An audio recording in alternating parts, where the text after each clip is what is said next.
In July 2015, 3D PhotoWorks attended the National Federation of the Blind's National Convention in Orlando. Our goal was to learn how our tactile fine art prints would be accepted by the thousands of blind people attending this annual event. All right, I've been looking all over for this table. It's my primary reason for coming in here. We didn't know what to expect, as our printing process hadn't been introduced. There had been no hype or fanfare, but word had spread throughout the membership that the Mona Lisa, a Van Gogh, and George Washington crossing the Delaware were on display. Oh my goodness! That's just incredible, amazing. I know! That is so cool. I've always wanted to see that.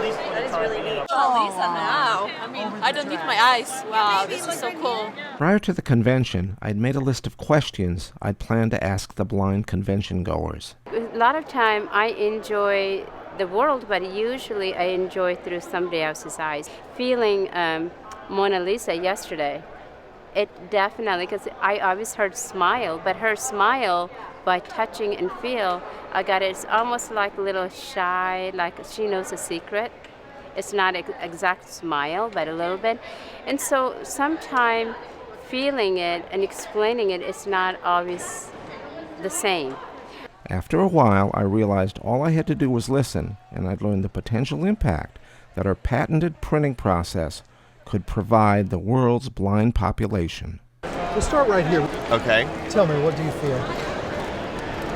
That is a hand. Fantastic, it is, yes.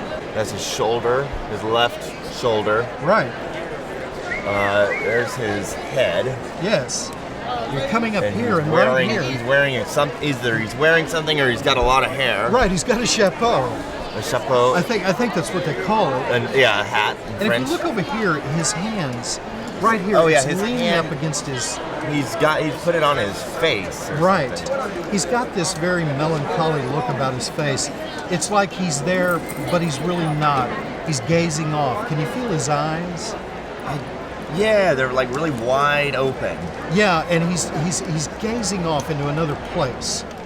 Blind people of all ages stopped and shared their enthusiasm. This was probably the best exhibit that we'd ever seen in this entire hall. So I got really excited. And the first reason is you have Mona Lisa over here, and I've actually had the privilege of taking my daughter Caitlin to see it in the Louvre. And we stood behind the bulletproof glass, and she couldn't see a thing. When Caitlin touched this yesterday, she saw and noticed that the Mona Lisa's hair is actually wavy and curly, and that's one of the details I forgot to point out to her. I got really excited as a parent of a blind child, and I'm thrilled to see this exhibit, and I hope this goes all over the world. Yeah, I completely agree. As her daughter, she was really great at taking us to museums when we were little. Maybe if we were lucky, we'd get to put on some gloves and touch a sculpture. But art, especially, is something that is not accessible to blind people. It's an amazing learning tool for the blind because we can, experience and really get a sense for the Mona Lisa in a way that was never possible before.